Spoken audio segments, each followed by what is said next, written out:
What's up, guys? We are Tottenham TV here. Big game on a Monday night. Wembley, Watford at home. 8 o'clock kick-off under the lights. We're here with our favourite Watford fan, Josh Richmond, all the way from Israel, also known as the Squish. That's what we call him amongst our friends. You know, if we get enough likes, I'll reveal why we call him that, but not for this conversation. How are you doing, Joshy? I'm good, man. How are you? Yeah, absolutely. Listen, what's going on at Watford at the moment? You know, you can't seem to win an away game. You kind of dropped off a bit since Harry Gracie's come in. Would you say? It's another season of us staying up, which again, that has got to be that's what we're aiming for the time being. But the only thing that worries me now is seeing the teams that are getting relegated this season. It's not the teams who are coming up. It's teams who were in the same position that we are in now. And now it's just the worry that next year, if we don't start the same way that we started the last few seasons, are we going to fall into that same slump? You know, these teams going down have good players. They've got players that, you know, even some top 6 teams they would take Ryan Bertrand. And, you know, there's players out there, and those teams going down. Jack Butland will get himself a good gig somewhere else, even if they get relegated. I agree. And it's just a bit of a worry that teams with good players are going down. And it's just been a bit of a slow end to the season. Is it another case of next season you're going to change the manager again, or are you hoping for a bit more stability maybe going into next season? Hopefully looking for a bit more stability. I'm not convinced that Gracia is the right man to take us forward. We haven't been inspirational at all. Our defence isn't good enough to play a defensive game. It's just not. Our defence is, to be perfectly blunt, championship quality, plus the back four, apart from the right back position. And we need to, you know, be playing 2 up top. We need to be working on the wingers, and we need to, you know, keep things going properly. And it's just not happening at the moment. Going into this game, obviously Spurs on a Monday night. Spurs haven't been in great form. Maybe not as bad as Watford, but haven't been in great form either. Are you kind of hopeful of maybe getting a result? Are you moving around? It's all right. Yeah, that's nice. No, sorry. I hadn't switched the Shabbat clock on the lamp, so. Love that. I was going to say, are you maybe hoping for anything away from home, or is it going to be about maybe your team on the beach and maybe another battering? Because you tended to take a bit of a hiding when you've come to Spurs for recent years. I'd love to say that we can take something out of this. I don't see it happening. I don't see it happening. The only way that we might get something is if you give some of the more fringe players maybe a bit of a run out and they take it. But even through the season, the players haven't been taking it. You know, I'd love to see Andre Gray get a start up front with Dini. You know, coming into this next game, trying to see what the two of them could do up top together. You know, it worked so successfully with Dini and Igalo, and we just haven't tried it all season. And even when we have tried it, when we've been down and we've brought on a second striker, there has been a level of effectiveness that I'm not confident going into this game at all. Do you see maybe because your season, you know, you're kind of not going to get relegated, can't really see you getting top half.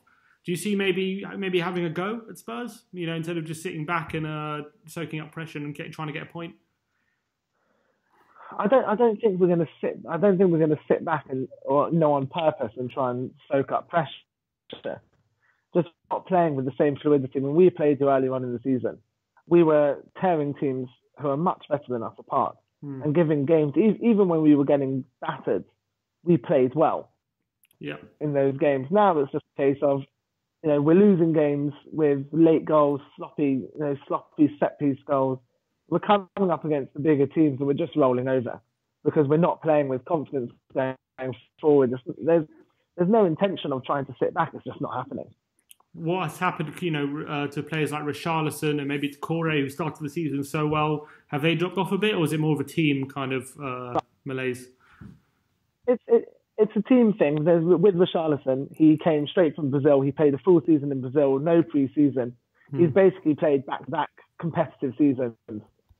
And since, you know, the last 5 or 6 games when I think we were pretty sure that Premier League was secured, he's, you know, been dropped to the bench a little bit, and he's having to adjust to that. But his downfall isn't because he's lost it as a player. It's because he's exhausted. And you know what? Fair enough. You look at the players that go from, when they're playing internationally as well, they could go 3 seasons in a row without a real summer break. Well, that's what Richarlison's had in his season. He's just gone and played 2 competitive seasons back to back. Going forward, and with players like Decore, what really frustrates me with somebody like him is that he's angling for a move away to a bigger club. He's going to move to one of these clubs and sit on their bench because he's had 3/4 of a good season at Watford. What really frustrates me about this is he's 23 years old. If he stays at Watford for another season, 2 seasons, and gives the same performance, then you know what? He'll move to Liverpool and he'll start in central midfield for them. He'll move to Arsenal or Spurs or Man United and he'll start for them. You think he's good enough with someone like Spurs? Because we've been linked with him. He's good enough, but not good enough right now. If he joins Spurs now, he'll be sitting on the bench. Kind of a bit what happened with Moussa Sissoko.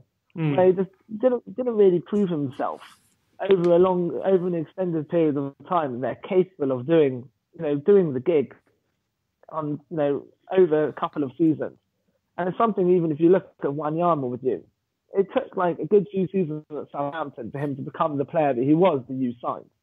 And I think that's what he needs to do. He's not 29 years old. He's having a late spell. He's 23 years old. Like what harm is him playing another 38 games in the Premier League for Watford next season?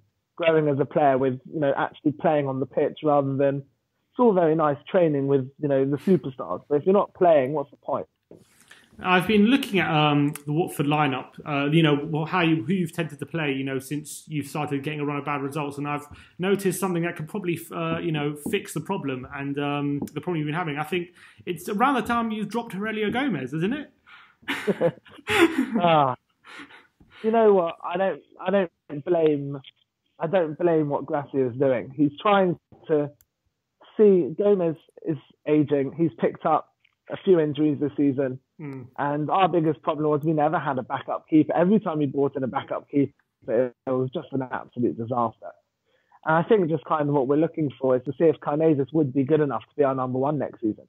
And you reckon he would be? So I think the jury's out. The jury's out. Get Gomez back in. It's not even Gomez back in. We could be bringing in a goalkeeper of a much higher pedigree than what Gomez and Karnezis is. No, at the end of the day, we're a Premier League team, which means we can afford a lot more than the majority of leagues in the world. Which means the way we brought in players like Roberto Pereira from Juve, we could be bringing in a very, very good keeper who's better than Watford, quote unquote, and build the structure from there. But I'd love him personally. I get giving Karnezis a run of games, see if he's good enough is the correct thing to do. We're not going to see him at Wembley, are we, Gomez? Oh, I don't think so. I'll be very surprised. He's much loved, isn't he, from both sets of fans. Spurs fans love him, Watford fans love him. He's kind of like a cult hero for both sets of fans. What do Watford fans like about him? I think what Watford fans like about him is that when the whole takeover happened, we basically built ourselves on having these aging goalkeepers leading us from the backs. We had Almunia for a couple of years, who became a cult hero because of the Leicester game. and then bringing in Gomez, he just thought just a steady. He's improved with age completely. He makes mistakes, but he makes more saves, and he does a lot more good than bad. And when he's getting peppered week in, week out, if he lets one slip under his arms, it's going to happen. It happens to every keeper. If you look at Lloris this season, I can't believe we even used to compare Lloris to De Gea. Yeah, I can't believe it. Yeah. You can't really at this stage, can you? Because De Gea is just kind of on another world to Lloris. But has on another world, or has Lloris declined? Or is it both? I think Lloris has made a bit too many mistakes than usual this season, that's for sure. I think he's used to make a couple of mistakes a season, but now this season it's kind of been like 4 or 5. and it's kind of not been a great season for him. But I think most of the time in crucial games, he usually steps up to the plate. And I've still got full faith in Hugo, but I agree with you that he's not been up to standards this season. I agree with you on that. But he's still our club captain. Yeah, absolutely, and that's with Gomez as vice captain behind Dini. Mm-hmm. When he was in, so he's somebody that steadies the ship, some young and experienced players, and he brings a bit of calmness to that. So Gomez bringing calmness to a defence. I can't imagine that. Gomez at 38 years old can't be as excited as he used to be. He's an old man. Oh, God, we love Aurelio. One other former Spurs player who still plays at Watford is Etienne Capoue. He had a good season last season, but it's kind of dropped off a bit, would you say, this season? Capoue's one of those players that every time a new manager comes, he's one of those players, best way of putting it is he's brilliant at auditioning. Right. And he's not great once he gets big. He comes in new managers. It's funny you say that because he started his Spurs career pretty well and then he dropped off a bit. So maybe it's something to do that. He auditions superbly. New managers comes in, he finds himself in a position, he's playing well, he's playing with culture and linking up well with the core. And then as weeks go on, he just, he drops off a bit. He tries something a bit too clever more of the time. But Capoue wouldn't have a chance if Cleverley and Chalobah fit. He's very much been out for a while, he's very much fourth in the pecking order of our central midfielders. You wouldn't have said that last season, would you? No, well, Capoue had a bit of a renaissance last season where he kept scoring goals. Which our top goal scorer this season is Decore with 7 goals. Right. When you have a central midfielder that's going to score 7 goals, that's the difference between being where Watford are in the league and where Stoke, Southampton, West Brom are. So as a Watford fan, how much did you pay for Capoue? What, 12 million, something like that? Maybe. I think it was more like 8. Oh, was it 8 million? Would you say it was about 8 million, less than 10? Would you say it was a good signing in the end, or was it a bit of a flop? Or do you kind of would you be looking to make money on him if you were to sell him? Do you think? I don't think he's been a brilliant signing. I don't think he's been a bad signing.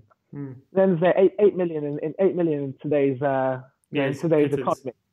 Is you can if you make a mistake on 8 million, it's not the end of the world. Level 8 million. You bought Chalobah for 5 million. Yeah. These are all players who, I think, they're doing as well as they can for the club, but no one's splashing out a fortune. Splashing out 18 million on Andre Gray.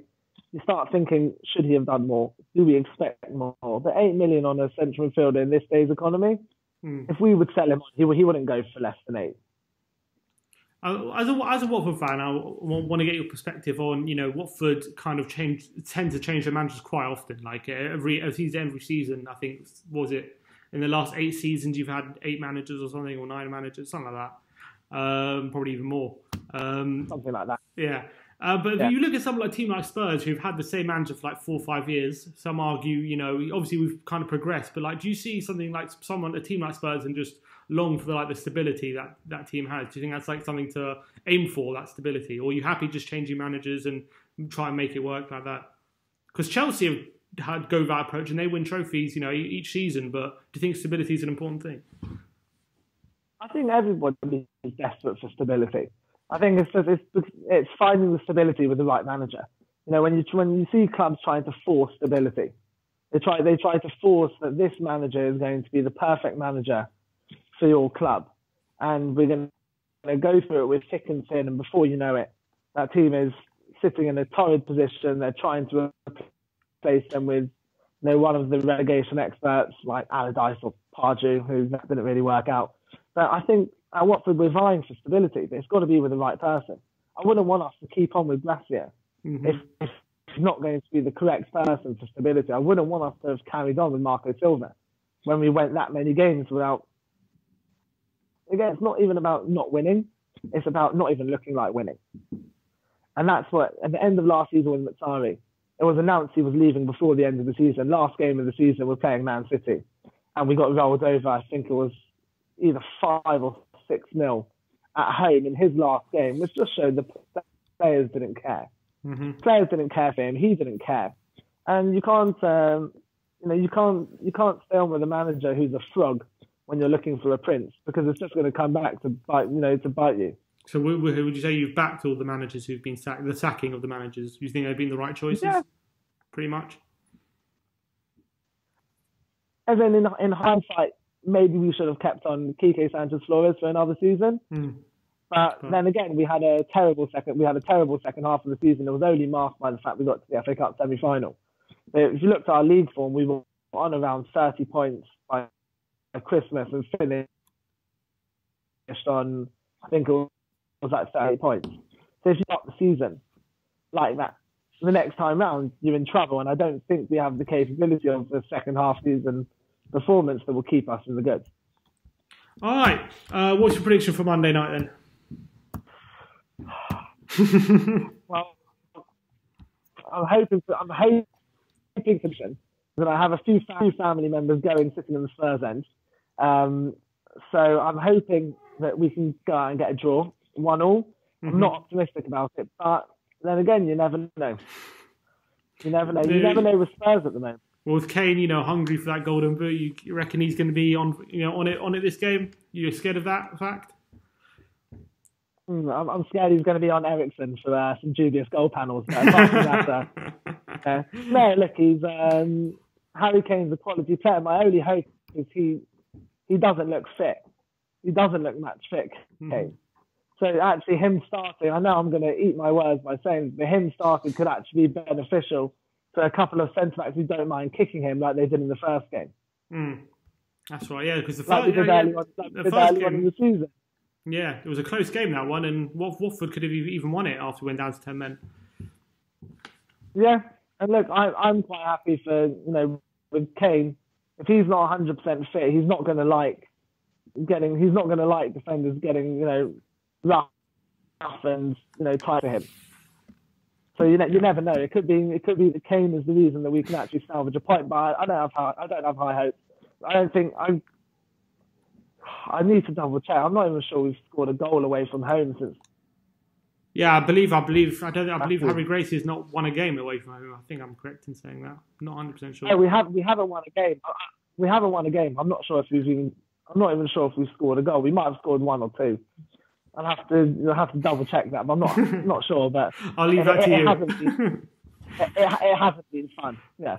All right, well, I'm looking forward to the game on Monday night. Hopefully, with a win, we can go 5 points back above Chelsea. And there's a lot to play for still for Spurs. And I'm looking for, it's a big game after 3 games now without a win. We need to really get back on track in this game and seal our top 4. So I'm going to go for like a 3-0 Spurs. I'm hoping confident performance. But, Watford did hold us in the first game. So if they can bring that kind of performance to Wembley, you never know, maybe you can nick a point. But we'll see tomorrow. All right. Cheers for coming on, Josh. Absolute pleasure having you on the channel. Pleasure. Looking forward to next season. Looking forward to next season, all right, exactly. I'm sure we'll speak to you maybe after the game or, maybe going forward, I'm sure you'll feature regularly on the channel. Josh isn't really a social media person, so he's got nothing to plug. But he's absolute pleasure having him on the channel. Well, appreciate it's late there in Israel, so appreciate you coming on. Pleasure catching up. I hope we get a point off yours, maybe 3 tomorrow, but otherwise, good luck for the game. All right, cheers. Nice one.